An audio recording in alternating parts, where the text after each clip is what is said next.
नमस्ते व्यूअर्स। आज हम यहाँ पर बात करेंगे ललित पंत सर से। मैं आपको थोड़ा सा ललित पंत सर के बारे में बता दूं। ललित सर ने यूपीएससी मेंस के एग्जाम आपके दिए हुए हैं।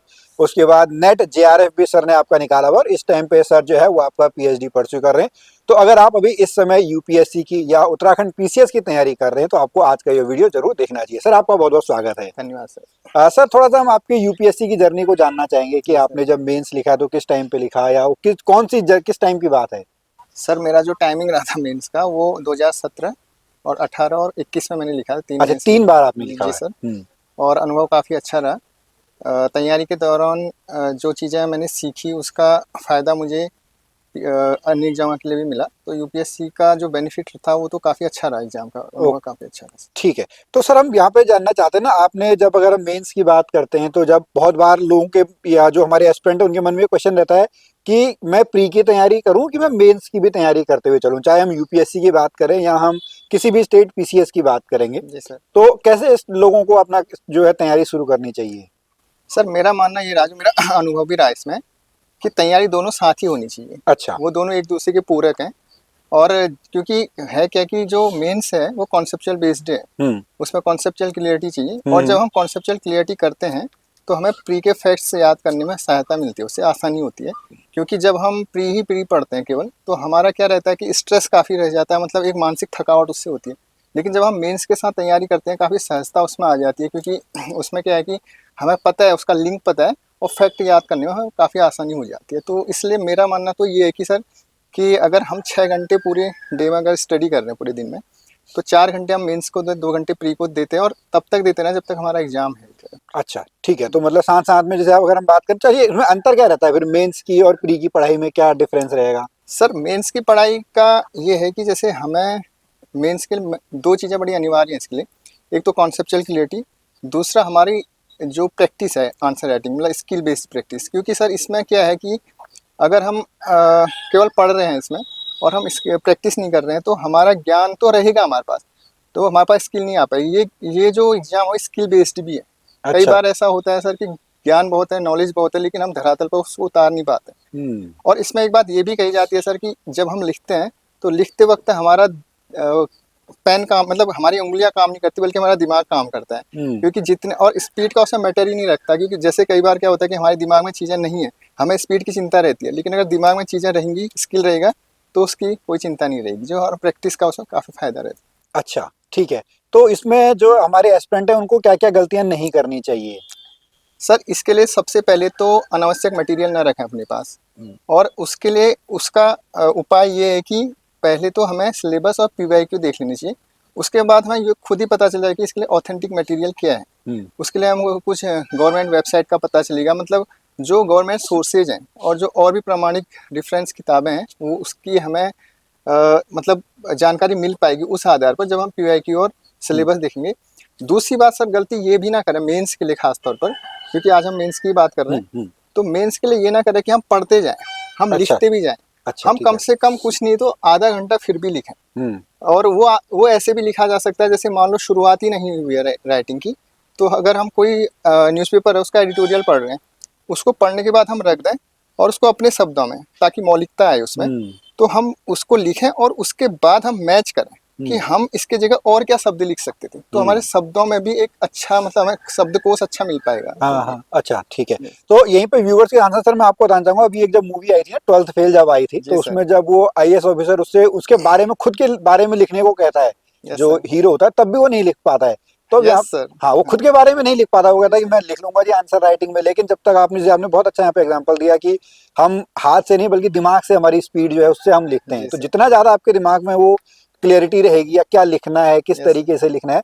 तो सर अगर हम बात करेंगे किसी जो अभी अगर हम मेंस की बात करते हैं, पर्टिकुलर अब बात करते हैं उत्तराखंड पीसीएस की बात करते हैं, हम्म। तो यहाँ पर जो मेंस में लिखना है लोगों को, तो हम्म। वो कैसे उसकी शुरुआत कहाँ से करे या कैसे उसको लिखना चाहिए।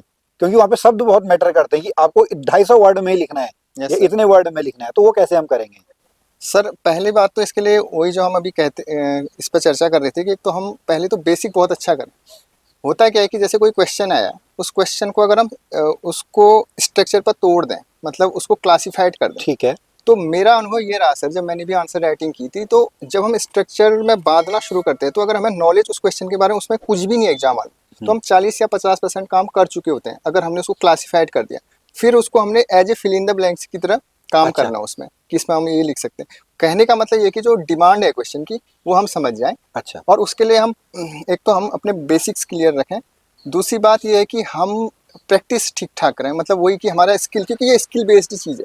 हम्म। क्योंकि सर सिलेबस तो इतना बड़ा है कि वो लंबे समय तक भी पूरा ना हो, लेकिन अक्सर हम कई बार सुनते हैं कि इन्होंने 2 साल की तैयारी में क्वालिफाई कर दिया, 3 साल, तो वो ऐसा नहीं कि उनको बहुत ज्ञान है। हो सकता है जिसने 5 साल पढ़ाई की हो उसको ज़्यादा ज्ञान हो उनके, लेकिन उनका ये रहा जो 2 साल में क्लियर करो, प्रैक्टिस ठीक की उन्होंने और स्किल डेवलप कर लिया। नॉलेज भले उनकी कम भी थी। बिल्कुल, ये सर अभी हम बात कर ही रहे थे इस टाइम पे कि हमको किसी भी पर्टिकुलर सब्जेक्ट में वहाँ पे पीएचडी नहीं करनी है। Yes sir. हमारा एम जो है, तो व्यूअर आपको भी ध्यान में रखना है कि हमारा जो मेन एम है वो एग्जाम निकालना है। उसमें कोई ज्ञाता बनना, विद्वान बनना नहीं है। अगर विद्वान बनना है तो फिर आप असिस्टेंट प्रोफेसर या आप यस सर। और जो हाँ चीजें हैं वो कर सकते हैं, यस सर। बट हमारा मेन जो है वो तो प्रशासनिक अधिकारी बनना है। बिल्कुल बिल्कुल अब सर जैसे आप यहाँ पे बता रहे थे ना कि स्ट्रक्चर में उसको तोड़ना जरूरी है, हम्म। तो कोई आप एक एग्जाम्पल समझा सकते हैं इसके थ्रू, मतलब कोई भी जो आपको याद हो, कोई भी एक ऐसा क्वेश्चन हो या जो आप अभी थोड़ा फ्रेम कर सकते हैं कि मेंस में इस तरीके का प्रश्न जो है वो आपका आया हुआ था और आपने उस तरीके से उसको फ्रेम आउट किया था।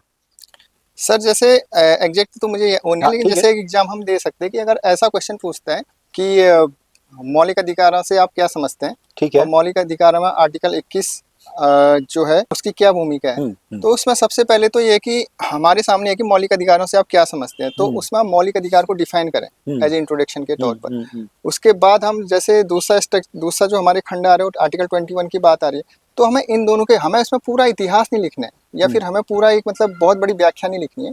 तो इस तरीके से हमारा ये होना चाहिए कि हम उसको तोड़ दें, मतलब उसको एक तरीके से क्लासिफाइड कर दें, और उसके बाद उसमें चीज़ें लिख लें। और एक चीज़ और इसमें होनी चाहिए कि जो भी हम जैसे स्टैटिक क्वेश्चन देखते हैं, ट्रेडिशनल क्वेश्चन देखते हैं, तो उसमें करंट का एग्जाम्पल जरूर दें, जैसे लास्ट में हम दें। और उसमें ये होना चाहिए कि जैसे क्वेश्चन आंसर राइटिंग का लिए होना चाहिए कि सबसे पहले तो एक इंट्रोडक्शन होना चाहिए उसके लिए, उसके बाद उसकी एक मेन बॉडी होनी चाहिए जिसमें हम थोड़ा उसमें डिटेल में लिखें, फाइनली उसमें एक कंक्लूजन होना चाहिए, और कंक्लूजन और इंट्रोडक्शन थोड़ा मिलता जुलता होना चाहिए। और अगर उसमें कुछ ये भी पूछा है कि जैसे मान लो कई बार हम चुनौतियों के बारे में जैसे क्वेश्चन आ जाता है गवर्नमेंट के फेल्योर के बारे में, तो हमें थोड़ा बैलेंस रखना है, क्योंकि हम गवर्नमेंट एग्जाम की तैयारी करें, लेकिन वे फॉरवर्ड भी बताना चाहिए कि गवर्नमेंट ने ये प्रयास तो किए हैं, ये करने चाहिए आगे को।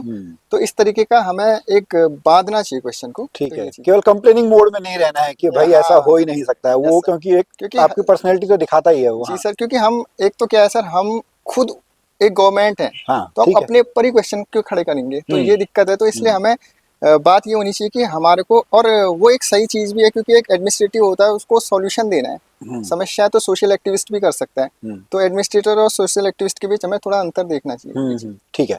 तो सर यहाँ पे जो आपने आंसर राइटिंग है, ये आपने कहीं कोचिंग वगैरह ली थी या किस तरीके से आपने करा था, या बहुत बार लोगों का ये रहता है कि यहाँ पे कि हम कहाँ कहाँ से पढ़े, मतलब इस चीज को कहाँ से सीखे आंसर जी सर। राइटिंग।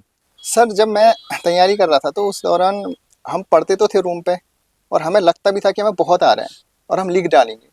लेकिन जब मैंने फर्स्ट टाइम जो है लिखना शुरू किया और मैंने एग्ज़ाम हॉल पे भी लिखा, तो वहाँ पर बहुत प्रॉब्लम आई। मुझे ये लगा कि आखिर हमारा ज्ञान चले कहाँ गया। हाँ। लेकिन उसके बाद मैंने एक चीज़ ये रियलाइज़, फिर मैंने कोचिंग इसके लिए ज्वाइन किया था, और उसमें मैंने आंसर राइटिंग की प्रैक्टिस की थी काफ़ी। धीरे धीरे जब मैं 2-4 टेस्ट देने लगा, 10 टेस्ट दिए, उसके बाद मेरे में एक इम्प्रूवमेंट आने लगा, और उसके बाद मैं क्लियर कट ये समझ पाया बाद में कि हमारी नॉलेज तो ठीक ठाक है। हम बहुत, क्योंकि 2-3 साल में हम बहुत कुछ पढ़ लेते हैं, लेकिन हमको ये है कि कौन सी चीज़ कहाँ पर यूज़ करनी है। जैसे सर एग्जांपल के तौर पर कोई हम ऐसे लिख रहे हैं, अब ऐसे में हमें जनरली इन्वायरमेंट से रिलेटेड अगर कोई आता है, हमें बहुत चीज़ें पता होता है कि कार्बन एमिशन हो रहा है, ये हो रहा है, या फिर हमें उसमें जैसे कोई शेरो शायरी भी याद होती है, लेकिन हमें ये पता होना चाहिए इसको कहाँ इंसर्ट करना है हमें। तो ये चीज़ें हैं। अच्छा ठीक है। तो सर अभी यहीं पे एक क्वेश्चन मेरा फिर आपसे और भी आगे है, जो अभी इस समय अगर हम बात करेंगे जो उत्तराखंड पीसीएस के जो एस्पिरेंट हैं, ठीक है, तो हम उसमें दो तरीके के अभ्यर्थियों को हम लेते हैं। एक जिन्होंने अभी जो जून जुलाई में ये प्रस्तावित है कि आपका फिर से प्री एग्जाम पहले आपका होना है, या फिर वो जिन्होंने कुछ जो है तैयारी पहले से ही करके रखी है, तो उनको आप क्या सलाह देना चाहोगे। सर अभी के एग्ज़ाम की अगर बात करते हैं, जैसे अगर जून जुलाई में है, तो जो अभी तैयारी करने के लिए स्पेशली यूके पीएससी के लिए है, उनको प्री और मेंस दोनों को साथ में लेके चलना चाहिए तैयारी के लिए। और इसमें एक चीज़ ये है कि जो बच्चे एकदम बिगिनर हैं, जैसे जिन्होंने शुरुआती की है, उन्हें सिलेबस अच्छे से देखना चाहिए और पीवाईक्यू देखनी चाहिए, और अपने बेसिक से बहुत स्ट्रांग बनानी चाहिए। चाहे वो एनसीईआरटी से बनाए, चाहे रेफरेंस बुक से बनाए, तो बनाए, और इंटरनेट का भी उसमें सहारा लें। और मेरा सर इसमें थोड़ा सा एक ये भी कहना है कि अगर वो जब इस तरीके से तैयारी कर ही रहे हैं तो हल्का फुल्का जैसे मतलब की टर्म्स का एक नोट से शॉर्ट नोट से बना लें। जैसे मान लो मैं अगर कोई सिलेबस देख रहा हूँ, अगर हिस्ट्री का सिलेबस देख रहे हैं तो अगर उसमें हड़प्पा सिविलाइजेशन है, थोड़ा सा हड़प्पा में 2-4 लाइनें लिख लें, मतलब उसको इस तरीके से सारा वो बना लें। या फिर जैसे एथिक्स का एग्जाम वो है, एथिक्स में टर्मिनोलॉजी बहुत होती है, तो उसमें नैतिकता क्या है, या फिर उसमें एक ये है कि इंटीग्रिटी क्या है, ये सारी चीज़ें उसका एक बना ले तो अच्छा ठीक उसके है। लिए आसानी होगी। और बाकी जिन्होंने तैयारी 2 साल 3 साल कर ली है वो रिवाइज करें जो चीज़ उनके पास है, और जो करंट के साथ थोड़ा सा टच में रहें, जैसे न्यूज़पेपर क्या चीज़ें हो रही ठीक हैं। है। अच्छा, करंट अफेयर कहाँ से देखना चाहिए सर फिर? करंट अफेयर के लिए सर एक तो ये है कि न्यूज़पेपर पढ़ें, जो है ठीक उसमें है। एडिटोरियल्स पढ़ें, और अच्छे न्यूज़पेपर जो भी उनको उपलब्ध हो सकते हैं वो करना चाहिए। इसके अलावा जैसे अगर मंथली मैगजीन है, और सबसे अच्छी बात सर आजकल ये है कि बहुत सारी वेबसाइट में हमें करंट मिलते जाती है, तो उसको देखना चाहिए। और अगर यूट्यूब से भी अगर वो देख सकते हैं कुछ इस तरीके से कि जो करंट में हो रहा है डेली। हाँ अब हाँ। करंट में भी सर ऐसा है कि वो डेली कुछ ना कुछ तो हो रहा है, लेकिन हमारे को जो मान लो लगभग कई बार हो सकता है 15-20 दिन या महीना भर चर्चा में चलते रहता है कोई विषय, तो उस विषय को मतलब पकड़ लें, उसमें पूरा एक अच्छा बना लें, ताकि क्योंकि उसमें से निश्चित रूप से किसी न किसी रूप में क्वेश्चन आएगा। हम्म। अब ये नहीं कि डेली बेस पे कुछ ना कुछ बदलाव हो रहा है, तो उसको नहीं करना चाहिए थोड़ा सा। अच्छा ठीक है। अब अगर हम यहाँ पे सिलेबस की बात करेंगे सर, तो सिलेबस जैसे बहुत वास्ट है, तो बहुत बार लोगों का ये रहता है कि जी नहीं, जैसे अगर लोग हमारे पास भी कोचिंग में यहाँ पर आते हैं तो कहते हैं नहीं जी हमको पूरा पूरा पढ़ाओ, सिलेबस 100% पढ़ाओ, तो वहाँ पे लोग क्या गलती करते हैं फिर? सर गलतियां ये होती हैं कि जैसे हमें ये देखना है कि किसका वेटेज कितना है हम्म। और कॉस्ट बेनिफिट कितना रहेगा। अगर सर मॉडर्न हिस्ट्री है, उसका वेटेज हमें ज़्यादा लग रहा है, मान लो 70% आ रही है, और मेडिवल और एंशियंट 30% है, हम्म। उसका रेशियो बहुत कम है, तो हमें प्रायोरिटी पहले उसमें देनी चाहिए, क्योंकि हमारा स्कोरिंग उससे बहुत अच्छा रहेगा। और मेंस में अगर 50% भी ले आते हैं तो उसमें टॉपर बन जाते हैं करीब करीब। हम्म। तो हमें इस तरीके से देखना चाहिए कि हम किस चीज़ को कितना देखें, फिर बाद में जब समय मिलता है तो उसको देखना चाहिए। लेकिन एक तो और दूसरा ये होना चाहिए कि अगर हम कोई बुक लेते हैं सर, जैसे मेरा एक अनुभव रहा है इकोनॉमिक्स से है। हम्म। इकोनॉमिक्स में बहुत अच्छी किताबें ऐसी बनी नहीं है, तो उसमें ऐसा नहीं होना चाहिए कि मान लो एक जैसे रमेश सिंह की बुक आती है, अब हम first page to last page पढ़ते गए, वो एक हम्म। तरीका ठीक नहीं है। हम्म। उसके लिए होना ये चाहिए कि हमको सिलेबस देखना चाहिए, और जो हमारा वीक है, जो चीज़ें हमें नहीं आ रही, उसी टॉपिक को उसमें से देखते हुए हमको पढ़ना चाहिए। उसमें ये नहीं कि अच्छा। पूरी किताब हमें पढ़ लेनी चाहिए, इस हम्म। तरीके का। ठीक है। अब सर यहीं पे एक क्वेश्चन और भी है, जैसे बहुत बार लोग कहते हैं ना कि जैसे बुक से ही पढ़ना चाहिए या बुक में निशान लगाना चाहिए कि अलग से अपने नोट्स बनाने चाहिए, तो आपका क्या मानना है यहाँ पे?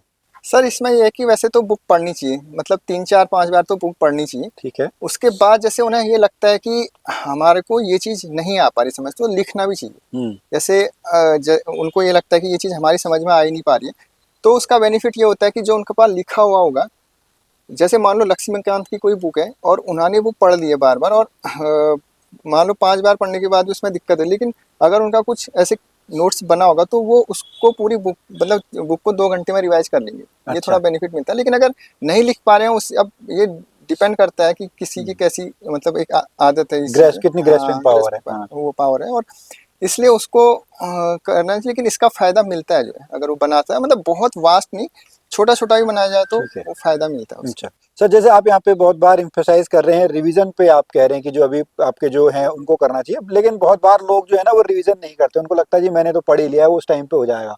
तो रिवीजन कितना योगदान देता है सफलता में? रिवीजन का तो सर बहुत ज़्यादा है, मतलब रिवीजन का ये रहता है सर, क्योंकि जैसे मेन आंसर में क्या होता है सर कि जैसे हम, वही बात है कि हम जब उसको लिखते हैं, लिखना शुरू करते हैं, अगर हमारे पास कम भी नॉलेज है और हमने रिवीजन खूब किया है तो हम, हमारी कलम चल जाएगी वहाँ पर। लेकिन अगर हमने पढ़ा सब कुछ है लेकिन हमारे दिमाग में आ नहीं रहा है तो हम लिख नहीं पाएंगे, वहाँ पर बहुत हम्म। दिक्कत होती है। इसलिए कम पढ़ें, भले ही मान लो अगर क्वेश्चनों की संख्या 20 क्वेश्चनों की संख्या है, हम उसमें वो क्वालिटी ये जरूर, लेकिन हमारे क्वेश्चन कंप्लीट हो जाएंगे हम थोड़ा, क्योंकि हमारे पास वो थोड़ी थोड़ी पूरी, मतलब हर सब्जेक्ट की नॉलेज नहीं भी होगी, लेकिन हमने जो रिवीजन किया उसमें से आ जाएगा। लेकिन बिखरा हुआ ज्ञान नहीं होगा, एक कंसाइज होगा हमारे पे, और एकदम क्रिस्टल क्लियरिटी होगी उसमें। तो हम्म। ये चीज़ रिवीजन का फ़ायदा मिलता है। अच्छा ठीक है सर। सर अब जैसे आपने ना यहाँ पे तैयारी दोनों की आपकी करी हुई है, यूपीएससी लेवल की यानी आईएएस लेवल की भी आपने करी हुई है और पीसीएस लेवल की भी करी हुई है, तो इसमें डिफरेंस कहाँ पे आपको लगता है कि जो लोगों को एक साथ तैयारी करनी चाहिए कि अलग अलग जो है, अगर के यूपीएससी कर रहा है तो केवल यूपीएससी करे, अगर यूके पीसीएस की कर रहा है केवल यूके पीसीएस की करे, ऊपर वाले की ना करे? सर अगर मेंस की बात करें तो मेंस में तो लगभग लगभग सिलेबस तो सेम है। अगर हम्म। किसी ने यूपीएससी की तैयारी की है तो उसके लिए आसान होगा यूकेपीएससी का, क्योंकि यूपीएससी का क्वेश्चन थोड़ा और एनालिटिक बेस्ड आता है, उसमें सोचना मतलब इसमें स्ट्रेट फॉरवर्ड आ जाता है स्टेट में। अच्छा। हाँ जी सर, और उसमें यूपीएससी का अगर उसने कवर किया सिलेबस तो इसमें कोई दिक्कत नहीं होगी। हाँ, एक चीज़ उसको ध्यान देना होगा, जो उत्तराखंड के स्पेशल पेपर है हाँ। उसमें ज़रूर पढ़ना पड़ेगा। हम्म। मेंस में तो सर बहुत अंतर तो है ही नहीं सिलेबस में, बस क्वेश्चनों के पैटर्न पर अंतर है। जैसे क्वेश्चन वहाँ पर एक सीधा सीधा क्वेश्चन पूछ देगा जो आसानी से समझ में आ सकता है, ठीक है। और यूपीएससी में कुछ कुछ क्वेश्चन ऐसे आएंगे जहाँ पर थोड़ा सा एनालिटिक बेस्ड होगा। तो ओके, ये सर। चलिए ठीक है सर। अब एक लास्ट क्वेश्चन यही है आपसे कि अब स्टूडेंट को क्या करना चाहिए? सर अभी वही है कि जैसे अगर कोई अभी सोच ही रहा है, जैसे ग्रेजुएशन हो चुका है और उसका टारगेट पीसीएस के लिए है, तो उसको पहले तो अपने बेसिक्स के लिए अच्छे से किताबें पढ़नी चाहिए, चाहे उसको 6th एनसीईआरटी से शुरू करना पड़े, जहाँ से भी वो करना चाहता है, और रेफरेंस बुक है वो उसको करनी चाहिए। और साथ में इंटरनेट हमारे पास जब इतनी एक एक्सेसिबिलिटी है उसकी, इतनी आसानी से हम उसको एक्सेस कर पा रहे हैं, तो हमको उसमें कीवर्ड उसमें भी सर्च कर लेनी चाहिए। उससे इतना अच्छा पकड़ बन जाएगी चीज़ों में कि हमें दिक्कत नहीं आएगी, क्योंकि इंटरनेट हम जब इतनी मेहनत करते हैं तो एक पेडागोगी का भी एक ये वही है कि हमारी साइकोलॉजी में वो चीज़ बैठती जाती है, तो उसका फ़ायदा मिलेगा उनको। और दूसरा जो है, एक काम वो ये भी करें कि जैसे सर मुझे तो ये लगा कि जिसका मेंस अच्छा होगा सर वो रैंक अच्छी ले आएगा। अच्छा, हाँ सर, ठीक है। क्योंकि विदाउट मेंस से तैयारी के हम प्री कितने बार भी निकाल लें कोई फ़ायदा नहीं है उसका। तो मेंस से अच्छा बनाने के लिए उनको लिखने की कोशिश करनी चाहिए, ओके। चाहे वो 15 मिनट लिखें, आधा घंटा लिखें, लेकिन लिखें। और वो कहीं से भी कोई टॉपिक भी शुरुआत कर लें, और चाहे न्यूज़पेपर पढ़ के करें उस, और उस तरीके से लिखते लिखते 1 महीने में वो खुद अपने आप में एक अच्छा अंतर महसूस करेंगे। ओके, मतलब ठीक है। तो अगर हम यहाँ से एक जो है की नोट लेके चलें, तो आपको अगर आंसर राइटिंग की बात करें तो सर जैसे कह रहे हैं कि आपको डेली जो है 15 मिनट या जितना ज़्यादा आप लिख सकते हैं, डेली आपको अपने विचारों को जो है वो पेन और पेपर में जो है, पेन के थ्रू पेपर में आपको निकालने का जो है वो यहाँ पे एक्सपर्टीज आपको जो है लेनी पड़ेगी। सर आपका बहुत बहुत धन्यवाद। धन्यवाद सर। तो एस्पिरेंट, अगर आपको आज का वीडियो अच्छा लगा हो तो आप जरूर इस वीडियो को लाइक करें, ऐसे किसी साथी के साथ शेयर करें जो मेंस की तैयारी कर रहा है या उत्तराखंड पीसीएस की तैयारी कर रहा है। अगर आपके कोई और क्वेश्चंस हो तो आप निश्चित तौर पर हमसे कमेंट में पूछ सकते हैं।